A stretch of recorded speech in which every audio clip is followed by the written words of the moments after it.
Ever feel like time is just slipping away? One minute you're making coffee, the next you're staring down a deadline. Right. Well, get this. What if I told you that our everyday experience of time is just the tip of the iceberg? It's true. There's a lot more to it than meets the eye. Today we're diving into an article called On the Nature of Time by author's name. Get ready to see time in a whole new light. Definitely. You know the old saying, time marches on? Well, imagine if instead of a straight line, time is more like a giant ongoing A calculation. calculation. Okay, I'm intrigued, but help me wrap my head around that. What does that even mean? Time is a calculation. Think of the universe as a massive computer, constantly processing information. Every event, every interaction, every decision, Everything. everything. It's all part of this cosmic calculation that's constantly unfolding. So instead of a timeline, it's more like a timeline algorithm. You got it. And the article uses this really interesting term, computationally irreducible. Mm-hmm. Basically, it means you can't just skip ahead in time. Oh, okay. Just like you can't know the ending of a movie without watching each scene play out, each moment in time depends on the calculations that came before it. So no fast forwarding to the good parts, huh? I guess that explains why I can't just wish away Monday morning and fast forward to Friday night. Exactly. Think about it like this. Imagine trying to predict the weather a week from now. It's a complex system. Right. You Well, can't just skip ahead and get an accurate forecast. You need all those daily computations, all those changes in temperature, pressure, wind to get to that future point. That actually makes a lot of sense. So each moment is built on the one before it, like building a house brick by brick. You can't just magically jump to the finished product. Right. But if the universe is constantly computing, why don't we already know the future? That's where things get really fascinating. It's not that the future is, like, predetermined. It's that we are also part of this grand calculation. Okay. Our brains, as amazing as they are still limited in their processing power. We're like that old computer trying to run the latest video game. I just can't quite keep up. Precisely. We experience time unfolding because we're processing it alongside the universe, computation by computation. And even the fact that we remember the past more easily than we can predict the future is linked to this idea. Really? Yeah, our brains have already computed those past events. They're in our memory banks. So our brains are like mini universes, stuck playing catch up with the big one. That's a pretty wild thought. But it gets wilder, doesn't it? Because the article doesn't stop at time being a calculation. It throws in multiple timelines, too. It does. And that's where things get really mind-bending. The article calls this branchial space.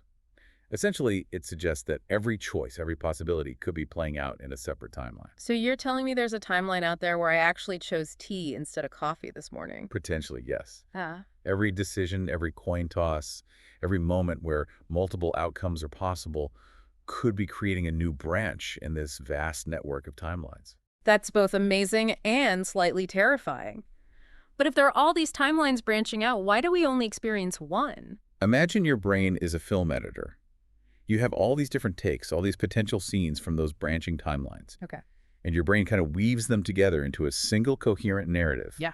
That becomes your experience. So instead of a choose-your-own-adventure with infinite endings, our brains create a greatest hits reel, merging those possibilities into the one timeline we experience. It's kind of reassuring, actually, knowing there's some method to the madness.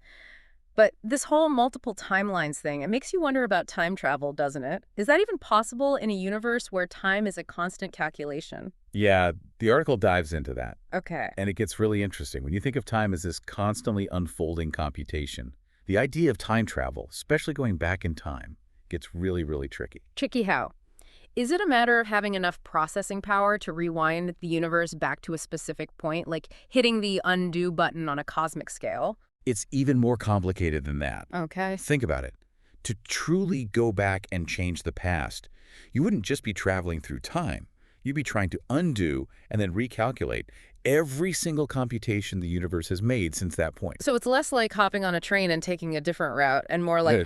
trying to unbake a cake back to its raw ingredients. Now you're getting it. Okay. And just like you can't perfectly unbake cake, Right. the article suggests that perfectly recreating every computation of the universe in reverse might be fundamentally impossible. Okay, so maybe popping over to say hi to the dinosaurs is off the table for now. Fair enough.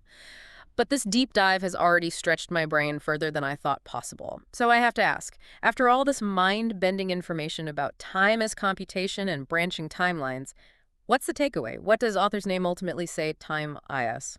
The core idea is that time isn't just this external thing we measure with clocks. Right. It's the universe constantly computing, evolving, and changing through those computations. Yeah. And get this, it's not just happening out there, it's happening inside us, too. Yeah. Every thought we have, every memory, every decision, it's all part of this grand computational process we call time. So we're basically walking, talking clocks, each with our own internal timekeeping mechanism based on our experiences and perceptions. It's kind of profound when you think about it. I feel you. But it also raises so many more questions, like, if time is a product of this computation, does it even exist outside of the things doing the computing? That's the million-dollar question, isn't it? Right. It's almost philosophical. Yeah. Does time exist independently of the universe? Yep. Or is it a product of the universe's very existence? Right. The article doesn't give us a definitive answer. Of course. And frankly, I don't think science has figured that one out yet. Right. But it does offer a compelling perspective that our experience of time, this linear progression from past to future, might be a consequence of how we as observers process the universe's computations. So our limited brains are shaping how we perceive something as fundamental as time. That's both humbling and empowering at the same time. Right. Humbling because it means we might never grasp the full picture, but empowering because it means our individual experiences of time are valid and unique. Exactly. This article highlights how much of our understanding of the universe is filtered through our own limitations. And that's not necessarily a bad thing. It's what makes us human. This is definitely a lot to unpack, but before we get too lost in the existential implications of it all, there's one more fascinating concept from the article I want to make sure we touch on. This idea of the Rulliad. What is that exactly? The Rulliad. Now we're getting to the really mind-bending stuff. Okay. It's essentially a theoretical concept that encompasses all possible computations, Okay. all possible universes, all possible laws of physics. Everything that ever was, is, or could be. Okay, now you're just messing with me. So it's like the ultimate multiverse, the source code of reality itself. Okay, I'm not even sure I can wrap my head around that. It's a big concept, no doubt. Yeah.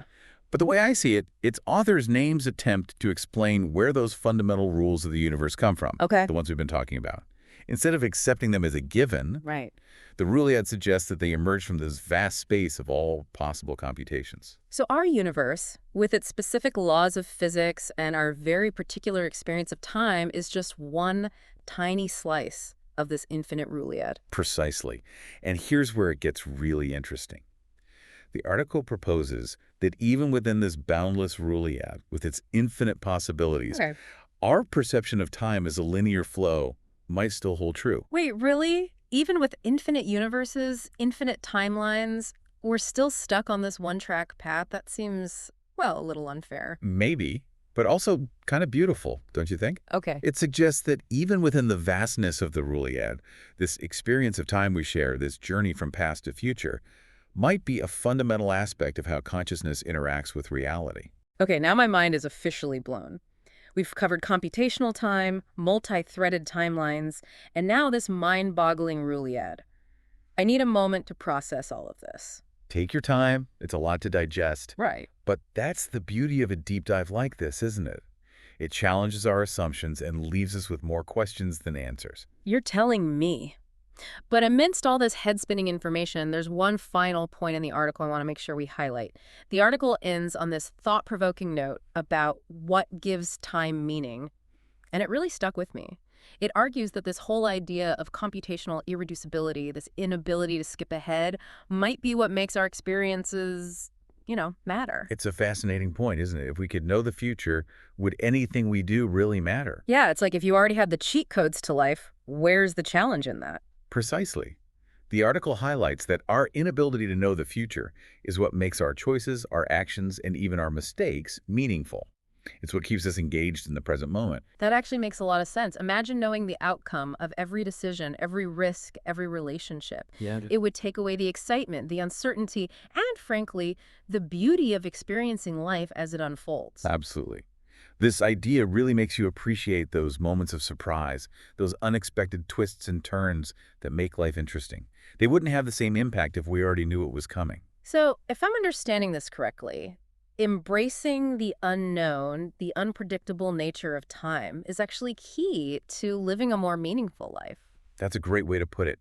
By accepting that we can't know the future, that we are part of this constant unfolding calculation, we open ourselves up to the richness and complexity of our own individual timelines. Wow. We started this deep dive thinking about time as a straight line, and now we're talking about the beauty of embracing the unknown and the meaning it brings to our lives. Talk about a perspective shift. It really puts things into perspective, doesn't it? It does. Yeah. So, as we wrap up our deep dive into the fascinating world of On the Nature of Time, what's the biggest takeaway you hope our listeners walk away with? I think the key takeaway here is that time is not just this rigid external force dictating our lives. It's a dynamic process, deeply intertwined with our perception, our experiences, and our very existence. Beautifully said. Time is a journey, not a destination. And while we may never fully grasp all the complexities of it, I think this deep dive has given us a new appreciation for its intricate beauty and its profound influence on our lives. Couldn't have said it better myself. Well, on that note, I think it's time for us to wrap up this deep dive. To our listeners, thank you for joining us on this incredible journey through the mysteries of time. And remember, the next time you're feeling pressured by the clock, take a moment to appreciate the incredible computational dance happening all around you. It's what makes this journey of life so unique and worthwhile. Until next time, keep exploring.